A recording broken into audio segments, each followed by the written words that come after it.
자, 원본 증거하고 전문 증거를 일단은 구별을 하셔야 되거든요. 원본 증거하고 전문 증거를 구별하셔야 되는데, 원본 증거는 두 가지 요건을 갖춰야 돼요. 원본 증거는. 자, 원본 증거는 유무죄를 판단하는 판사가 직접 본 거예요. 직접. 판사가 직접. 이 두 가지 요건이 들어가면 원본 증거고요. 전문 증거는 판사가 아닐 수도 있고 직접 들은 게 아닐 수도 있는 거예요. 이게 전문 증거예요. 예를 들어보면 이렇게 돼요. 사법경찰관이 있고 검사가 있고 판사가 있죠. 이렇게 시간의 흐름대로 간다고 칩시다. 그럼 사법경찰관 앞에서 피의자 신문조서를 작성할 것이고, 검사 앞에서 피의자 신문조서, 뭐 진술조서도 마찬가지입니다. 그다음 판사 앞에서는 또 뭐 자백하든지 뭐 부인하든지 이런 것이 있을 거 아닙니까? 그럼 따져보면 이거는 판사 앞에서 직접 한 게 아니죠. 경찰 앞에 직접 한 거기 때문에 1번 이거는 원본 증거가 아니고 전문 증거예요. 2번도 마찬가지로 검사 앞에서 한 거죠. 판사 앞에서 직접 한 게 아니죠. 이것도 뭐가 되는 거냐면 전문 증거가 되는 거예요. 3번 판사 앞에서 직접 얘기했죠. 체험한 사람이. 그럼 요거는 뭐가 되는 거냐면 원본 증거라 부르는 거예요. 원본 증거를 다른 말로 뭐라고 하냐면 본래 증거라고 하거든요. 원래는 뭐 갖고 유무죄를 선택해 유무죄를 판단해야 되냐면 요거 갖고 판단하라는 거예요. 요거 같은 거. 판사 앞에서 직접 한 거, 체험한 사람 직접 말한 거, 이거 바탕으로 유죄 무죄를 판단하십시오. 이렇게 전문이 전에 듣다 이거거든. 전에 들은 증거는 증거로 사용할 수 있다 없다, 증거로 사용할 수 없다 이거예요. 이게 전문 법칙이에요. 판사가 직접 본 증거만으로 유죄 무죄를 판단해야 되지, 경찰이 본 증거나 검사가 본 증거나 종이 쪼가리에 적은 거 이런 거는 유죄 증거로 쓰지 말라는 거야.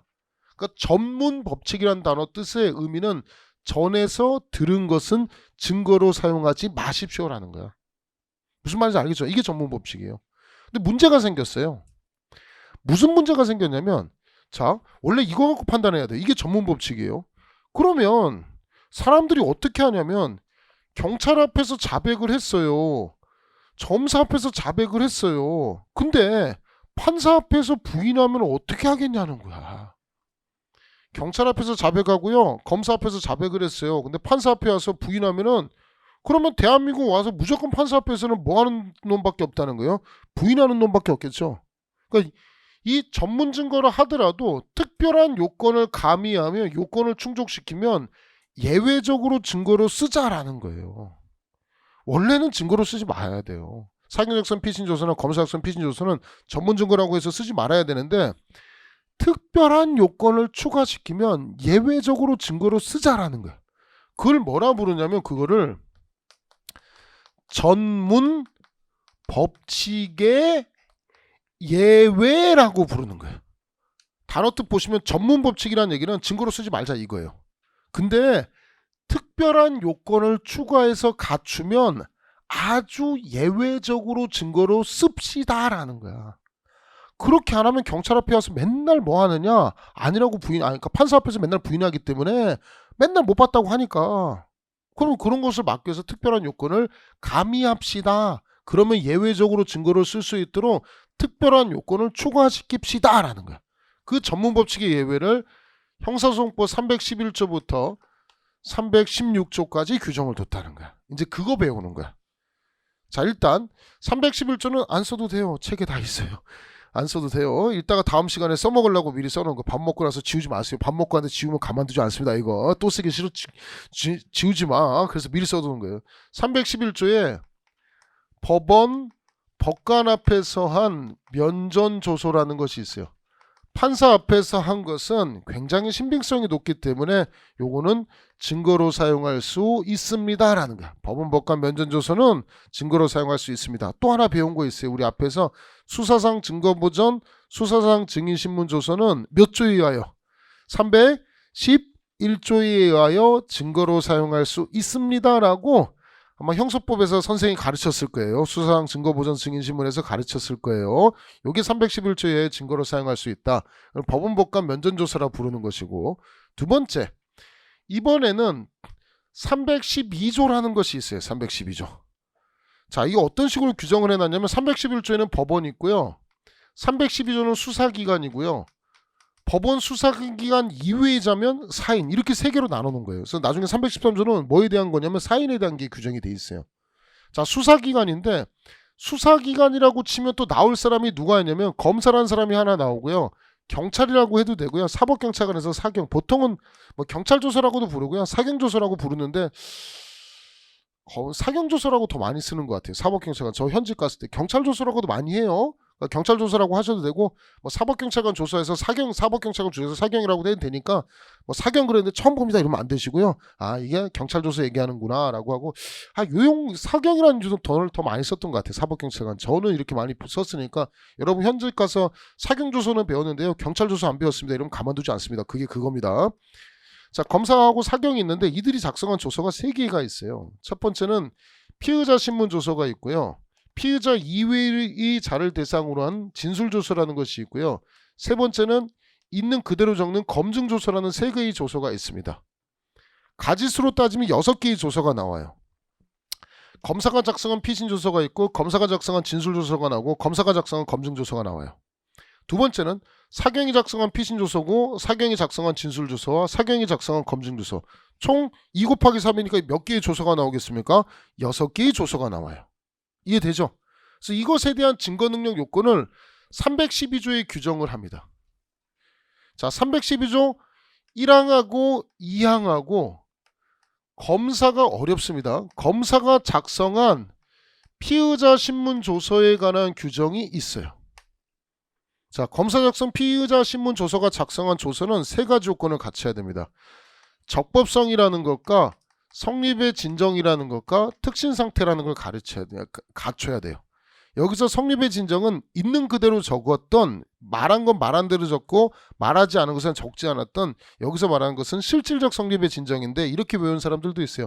적성특 이렇게 외우셔도 되고요. 적실특 뭐 편하신 대로 외우시면 돼요. 여기서 말한 성립의 진정은 실질적 성립의 진정을 말하는 거고요. 왜 조항이 2개냐면 이따가 설명하겠지만 자, 피고인이 내가 말한 대로 기재됐습니다. 성립의 진정을 인정해도 되고요.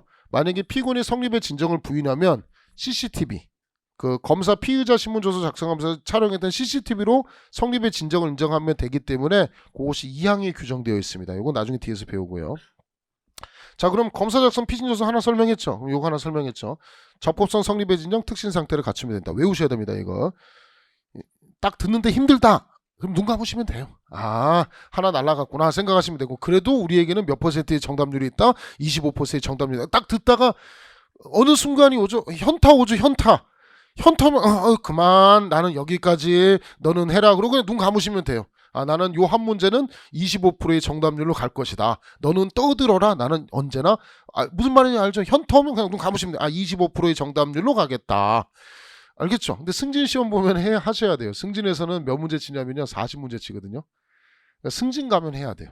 그러니까 채용에서는 한 문제가 나올 때가 있고 안 나올 때가 있으니까 복걸 한 문제 정도 나오거든요. 근데 20문제에서 5개 냈다니까. 미친 거지, 그지? 2018년 1차 때. 그러면 그때는 한 2개씩 나오고 그때는 이제 인생에 있어서 이 시험은 내가 또 형사법이 한번 충격으로 오는 타이밍이니까 그때는 봐야 되는데 또 19년도 3차 같은 19년도 2차 같은 경우 또 20문제에서 2개 나왔거든. 그럼 또 극복할 수 있는 거기 때문에 여기는 1개 정도 날린다고 생각하시면 마음 편하게 나오도 그만 안 나오도 그만 1개 날린다 생각하시면 돼요. 대신 1교시부터 3교시까지 한 거는 그걸 놓치면 안 되는 거예요. 그건 한 번 들어도 이해할 수 있는 거기 때문에 슬슬 어렵습니다. 여기 이제 외우셔야 됩니다. 312조 3항은 사법경찰관 작성 피의자 신문 조서예요. 사경 작성 피신 조서예요. 사경 작성 피신 조서는 신빙성이 떨어진다는 거야. 경찰관은 막 두들겨 패고 이거는 별로 수준이 낮아 뭐 이런 취지야. 나중에 설명해 줄게. 그래서 이걸 뭐로 바꿨냐면 이거는 적법성이라는 것과 내용 인정이에요. 엄청 짜증나는 것 중에 내용 인정이에요. 이번에 개정형사법에 이거 바뀌어요. 근데 시행은 이거는 4년인가 지나기 때문에 4년은 배우셔야 돼. 4년 안에 붙을 거죠? 4년 지나서 붙을 생각 갖고 계신 거 아니죠? 그러니까 지금 이게 시행하고 나서 이거는 4년 후부터 적용이거든요. 이제 아직 개정은 아직 안 되는. 그러니까 4년까지는 하셔야 돼요. 근데 4년 후에 붙을 생각이시면 바뀐 걸로 보시면 배우시면 됩니다. 어쨌든 적법성 내용 인정 나중에 설명드릴 거고. 자, 그럼 이제 또 하나 뭐 했냐면 검사 작성 피신조서하고 사경 작성 피신조서 했습니다. 자, 사항에는 뭐가 적혀 있냐면 검사와 사경이 작성한 진술조서라는 것이 규정되어 있습니다. 그러면 요거는 적법성, 성립의 진정, 특신상태, 반대신문의 기회보장이고요. 여기서 말한 성립의 진정도 실질적 성립의 진정이어서 뭐 적실특판 이렇게 외우는 학생들도 있으니까 편하신 대로 하시면 돼요. 그건 알아서 하시면 되고. 자, 그러면 나중에 요거는 다 가르쳐 드립니다. 요거 했고, 그 다음에 상현 요거 했습니다. 남은 거는 이제 검증조사 하나 남았고요.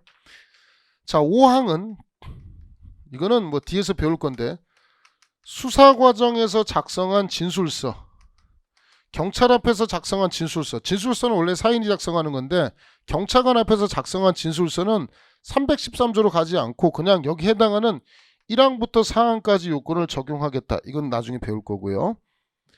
자, 6항 이제 남은 거 하나 있습니다. 검사와 사경이 작성한 검증조서를 배우셔야 되는데, 자, 검증조서가 두 가지가 있다 그랬죠. 법원이 작성한 검증조서는 우리 311조로 가서 당연히 증거능력 인정하면 되고요. 수사기관이 작성한 검증조서는 일로 가는 거예요. 적법성이라는 것과 성립의 진정인데 주의해야 될 것이 성립의 진정을 누가 하는 거냐면 우리 경찰 시험에 2번 나왔어요. 작성자가 성립의 진정을 인정하는 거예요. 그러면 뒤에 설명하겠지만 검증조서도 끝났고요. 사경도 끝났어요. 작성자가 성립의 진정이라는 얘기는 검증조서 있는 그대로 적는 건데 검사가 작성했으면 검사가 성립의 진정을, 사경이 작성했으면 사경이 성립의 진정을 인정하는 거예요. 성립의 진정을 가르칠 거예요. 시험 문제 2번 나왔거든요. 우리 시험에 뭐라고 적혀서 나왔냐면, 자, 수사기관이 작성한 검증조서는 적법성하고 피고인이 성립의 진정을 인정해야 된다. OX, X 이렇게 2번 나왔어. 2번 다 답이었어. 이게 몇 번 나왔어요. 이러면 311조고 312조의 논의, 법원이 나왔고요. 그 다음 수사기관까지 했습니다. 그럼 이제 법원 이외의 수사기관 사인이죠. 그죠? 자, 사인에 대한 것이 여기 있습니다. 313조. 과거에 313조가 어떤 식으로 구성이 되어 있었냐면 313조 1항하고 2항이 있어가지고 313조 1항에는 진술서라는 것이 있었고요. 진술서는 성립의 진정이라는 것이고요. 만약에 자, 진술서에 피고인의 진술이 기재가 되어 있으면 이건 굉장히 피고인한테 아주 불리한 것이 될 수 있기 때문에 작성자가 성립의 진정을 인정하고 특신상태, 이따 설명드릴 거예요. 이런 추가적인 요건을 갖추면 유죄 증거로 사용할 수 있다. 그 다음에 313조 1항에 진술서가 있고요. 감정서라는 것이 있어요. 자, 법원이나 수사기관에서 위촉된 사람, 감정인이 작성한 것을 감정서라 부르는데, 감정서도 뭐냐면 그냥 똑같아요. 성립의 진정 인정되면 증거로 사용할 수 있습니다. 그래서 313조 1항하고 313조 2항이 별 쟁점이 없었어요. 실제로. 그러니까 진술서는 그냥 성립의 진정 인정되면 증거로 사용할 수 있다. 이러고 끝났어요. 진술서. 자, 문제가 어마어마한 문제가 생겼어요. 어마어마한 문제가, 엄청난 문제가 대한민국에 터져버렸어요. 여기서부터 이제 아주 소용돌이 치면서 우리 채용 9급 정도 수준은 안 나오고요. 7급이나 경감부나 그냥 아주 승진해서는 아주 쥐잡듯이 잡는 문제가 하나 나와요. 여기서. 그냥 원래 이 진술서의 쟁점이 별게 없어요. 진술서 종이다 쓰잖아요. 사인 작성한 거, 성립의 진정 제가 작성한 게 맞습니다. 그럼 그냥 증거로 써야 돼. 어마어마한 경우가 생겼어요. 뭐냐?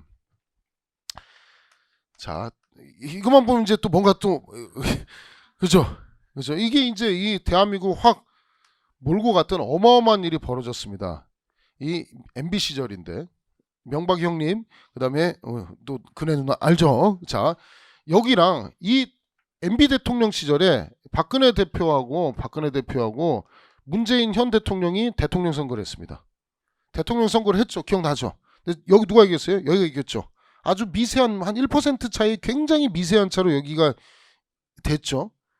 근데 이 당시 뭐가 있었냐면 국정원에서 MB가 서울시장 할 때 국정원장을 부시장을 지시켰어요. 국가정보원하고 전혀 관련이 없는 사람을 국정원의 원세훈이라고 국정원 청장을 하나 만드신 분이 하나 있어요. 전혀 서울 부시장만 했고 MB 형님 따까리인데 국정원과 전혀 관련이 없는데 여기다 임명을 하셨어요.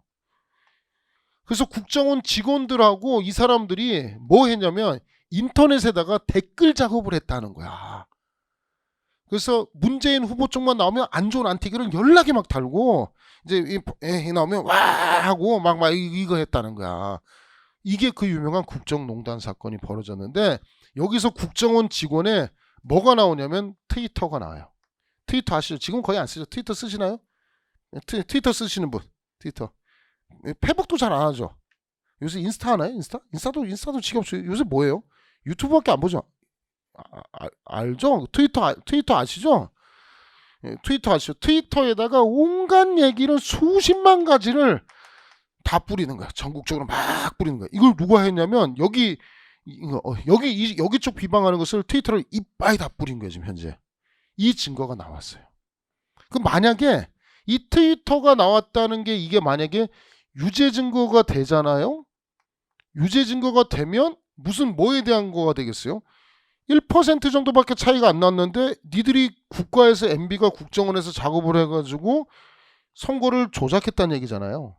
그죠? 그럼 완전 이거 뒤집고 일어날 엄청난 사건이 지금 벌어지는 바로 직전에 지금 사건입니다. 지금까지는 재판이 진행 중에 있던 사건인데, 자, 트위터 담당하는 직원이 있죠. 이거 썼던 직원이 나와가지고 뭐라고 주장을 하느냐?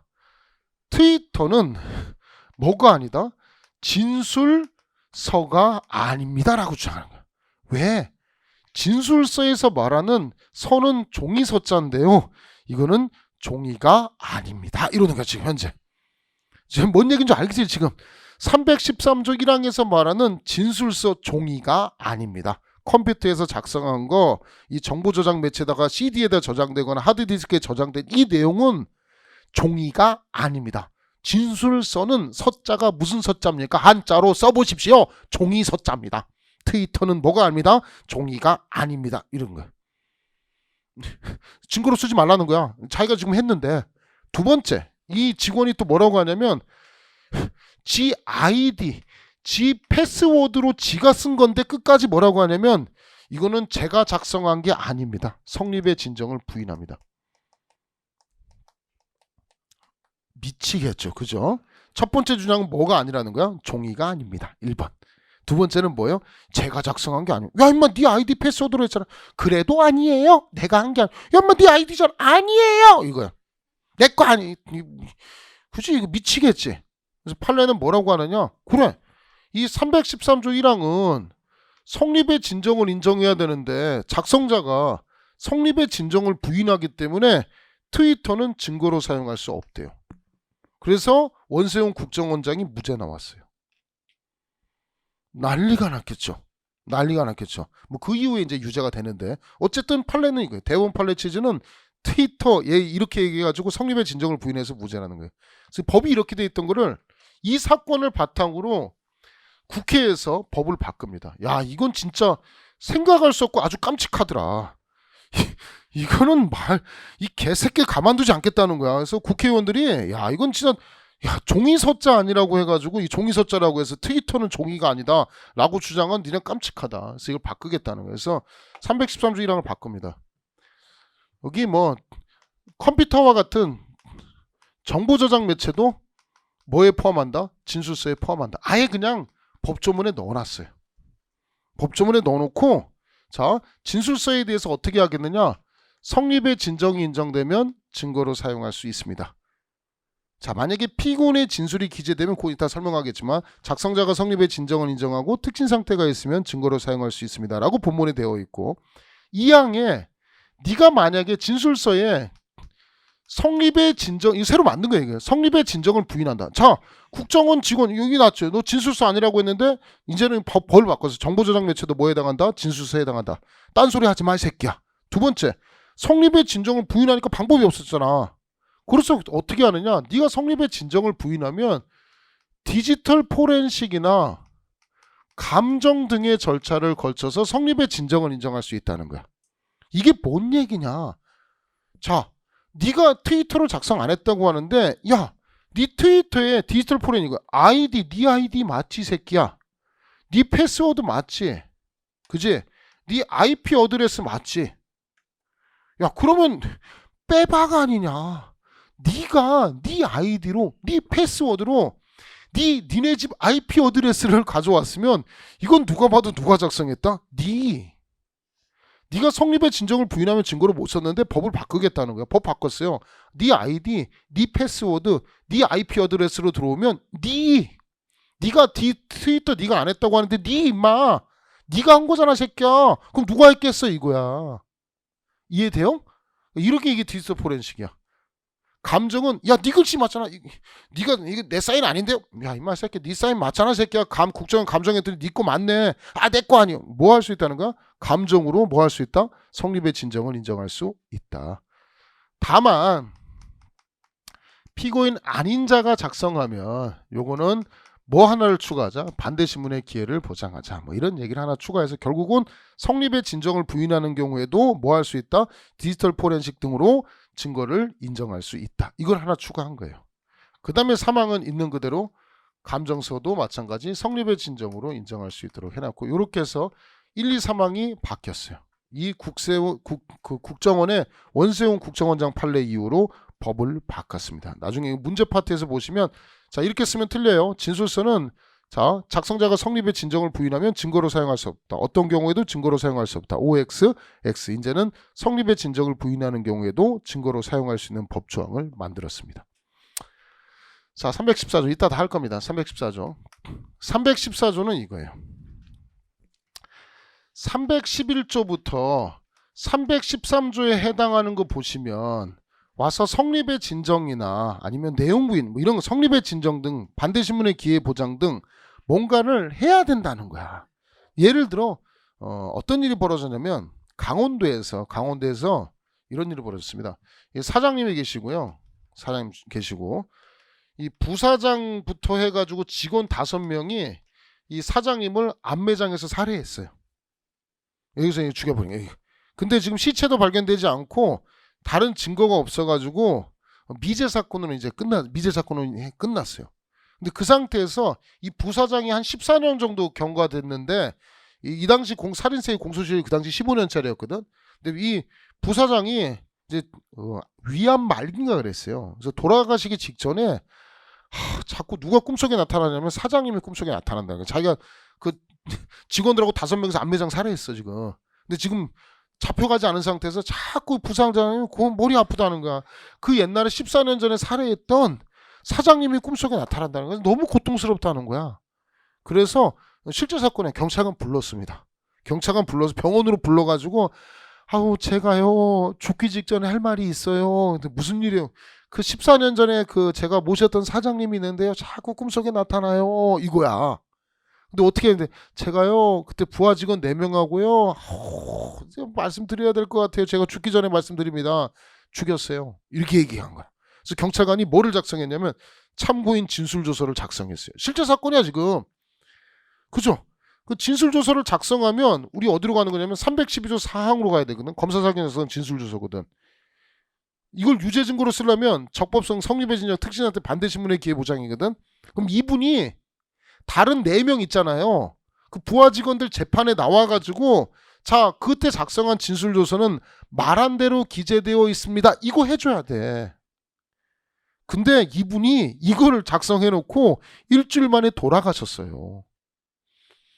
대박이지 지금. 지금 누구 지금 머리 깨지는 순간이야 지금 현재. 여기는 지들이 죽였고 여기 이제 사장님 부사님 돌아가셨지. 이 4명 얘기야 지금 현재. 4명 지금 끝까지 법정에서 뭐라고 했어? 아니에요 이러겠지. 아니 절대 아닙니다. 막 이거지. 지금 있는 거는 뭐밖에 없는 거야. 지금 진술조서 살아있는 거야 지금 현재. 미치겠지 지금. 이해돼요 지금 뭔지? 이분은 어디 갔어? 부사장님은 하나 갔죠. 천국 갔을까요? 지옥 갔을까요? 나는 이게 궁금해. 이분 죄를 사했잖아. 하느님이 용서해줬을까 안 해줬을까요? 모르겠습니다. 하여튼 이게 궁금한 것 중에 하나입니다. 이분은 어디로 갔을까? 천국으로 갔을까? 지옥으로 갔을까? 그래서 어쨌든 지금 이 상태야. 지금 현실 세계는 지금 뭐밖에 없는 거야? 참고인 진술조서밖에 없는 거야 지금 현재. 덜렁덜렁 되는 거 하나밖에 없어 지금. 이 진술조서가 유죄 증거로 쓰면 얘들 교도소 가는 거고, 이 진술조서가 유죄 증거로 못 쓰면 얘들은 무죄잖아. 이해되지? 지금 이런 상태야. 실제 사건이야. 이 상태에서 만약에 이 진술조서를 312조 4항으로 간다면 이게 안 되잖아 지금 현재. 그럼 증거를 못 쓰는 거잖아.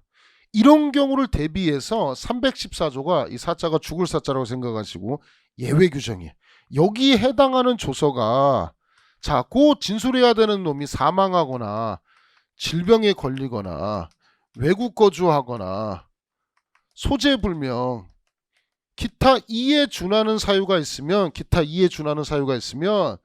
추가로 요거를 뭐라 부르냐면 사망, 질병, 외국 거주, 소재 불명을 필요성이라고 불러요. 이따 배울 겁니다. 필요성이라는 걸 갖추고 추가로 뭐를 갖췄을 때 특신 상태를 갖추면 예외적으로 증거로 사용할 수 있다라는 거야.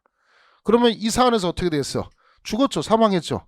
그 다음에 특신 상태는 특기 신빙할 수 있는 상태인데 예를 들어 변호인이 옆자리에 있었다든가 충분히 믿을 만한 사유가 있으면 예외적으로 증거로 사용할 수 있어가지고 경찰관이 변호인 입회하에 진술조사를 받아두신 거예요. 그리고 이분은 돌아가시고 이걸 바탕으로 나머지 4명한테 어디로 보내줬어? 교도소로 보내줬다는 아름다운 얘기가 전해지고 있습니다. 그래서 그분들 다 어디 계세요? 지금 교도소에서 집행 중에 있습니다. 그럼 몇 조가 적용된 거야? 314조 예외 규정이 적용된 거예요. 그래서 314조가 위헌이냐라는 논의가 있는데 뭐 무죄추정 적법절차 원칙에 반하냐가 있는데 우리 판례에서 배웠죠. 뒤에서 가르친다고 지금 현재까지 존재하기 때문에 헌법에 합치된다. 증거로 사용할 수 있다 이거예요. 무죄추정 원칙 등 적법절차 원칙에 반한다 반하지 않는다 반하지 않는다. 우리 앞에서 배웠던 내용이 이겁니다.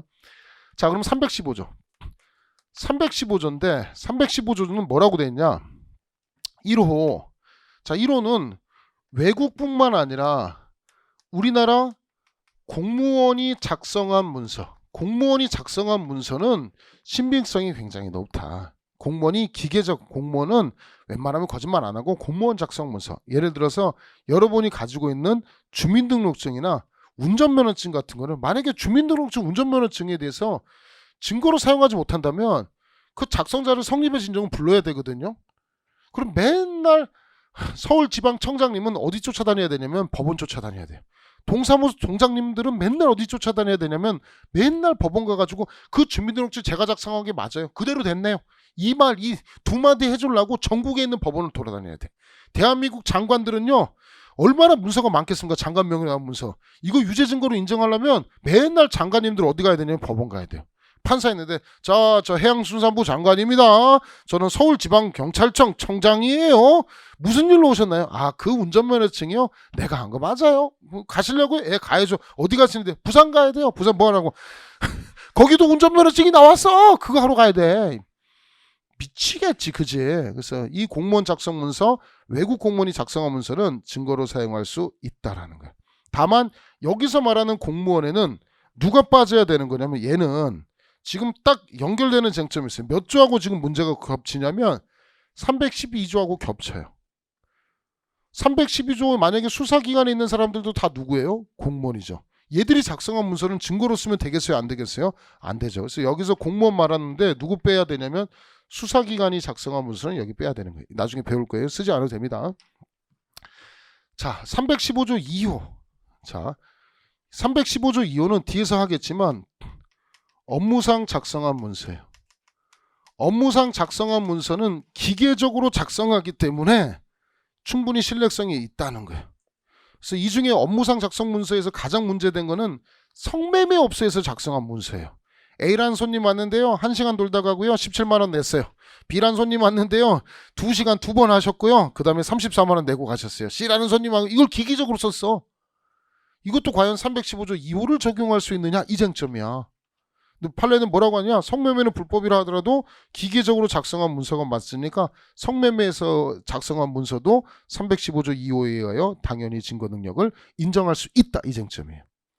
그 다음 나온 게 2019년 1차와 2018년 3차에 출제가 됐고 2019년 2차에도 나왔구나. 기타 특별히 믿을 만한 특심 문서예요. 특별히 믿을 만한 거. 우리 시험에 나왔던 게 2019년 1차와 2018년 3차에 나왔던 게 구속적부심 조서가 믿을만한가예요. 판례는 315조 3호에 의하여 증거로 사용할 수 있다. 이게 답이에요.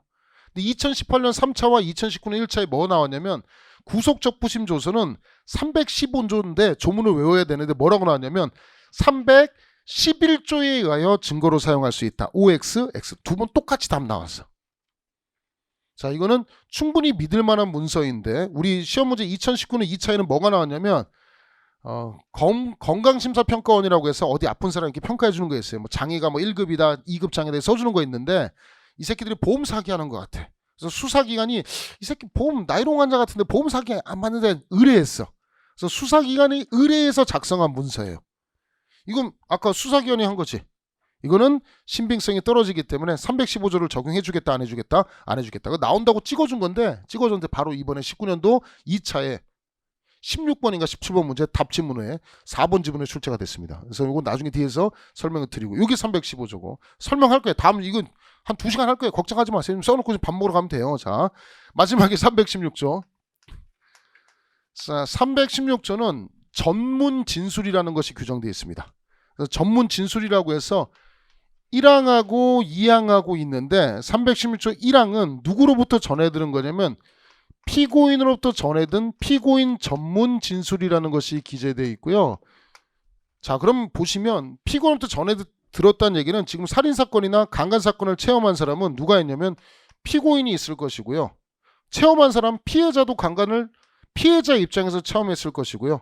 그 다음 또 누가 체험했냐면 목격자가 체험했습니다. 자, 만약에 피고인이 법정 가서 진술하면 이건 원본 증거예요. 피해자가 법정 가서 진술하면 이건 원본 증거예요. 체험했으니까. 목격자가 법원 가서 진술하면 원본 증거예요. 또는 뭐 공범이 진술하면 같이 옆에서 내가 저지른 것도 있지만 내가 옆에 저지르면서 다른 새끼 도둑질한 거 옆에서 봤죠. 강간한 거 봤죠. 이러면 원본 증거예요. 얘들이 가서 법원 가서 진술하면 원본 증거인데 피고인이 친구한테 얘기해요. 아우 나 어저께 강간했다. 어제 즐거웠어. 라고 친구한테 얘기해요. 그래서 친구가 법원 가서 진술하는 게 이거. 피고인이 나왔으면 원본 증거예요. 그러니까 친구가 법원 가서 진술한 거. 이거 얘기하는 거고. 피해자가 그러는 거야. 아야 나 어저께 강간당했어. 너무 슬펐어. 개새끼. 하고 해서 친구하고 의논해요. 엄마한테 얘기를 해요. 그죠? 그래서 엄마가 법원 가서 진술하는 거예요. 그죠? 야 너 어저께 나 강도 봤다? 라고 친구가 목격자가 자기 친구한테 얘기를 해요. 또는 같이 강간한 놈이 다른 친구한테 얘기를 해요. 이들이 법원 가서 진술하는 거예요. 법원 가서. 자, 316조는 얘들이 진술한 게 아니에요. 피고인으로부터 전해 듣는 게 전문이에요. 그러면 피고인으로부터 전해 들은 것을 말한다. 피고인 전문 진술이에요. A가 법원 가서 얘기하는 거예요. 그 다음 나머지 얘들은 피고인이 아닌 자예요. 그럼 우리 한대로 피고인 아닌 자로부터 전해 듣는 걸 뭐라 부른다고 했어요? 전문. 법원 가서 말하는 것을 뭐라 불러요? 진술. 316조 2항은 피고인 아닌 자로부터 전해 들은, 한자 그대로 전해 들은 진술이에요. 되셨나요? 다시 한번. 피고인이 친구한테 말합니다. 그럼 피고인부터 전해 듣다. 전해 듣고. 말하는 걸 두 글자로 뭐라 부른다고 했어요? 진술. 피고인 전문 진술. 피고인 아닌 자로부터 전해 들은 진술. 이게 316조 2항이에요. 이따 나중에 설명드립니다. 그래서 피고인 전문 진술은 뭐만 있으면 된다라고 되어 있냐면 특진 상태라는 것만 있으면 되는 것이고요. 피고인 아닌 자로부터 전해 들은 전문 진술은 이 피고인 아닌 자가 사망, 질병, 외국 거주, 그 다음에 사망, 질병, 외국 거주, 소재 불명 등의 필요성이라는 거하고 그 다음 추가로 특진 상태라는 요건을 두 가지 요건을 갖췄을 때 증거로 사용할 수 있습니다.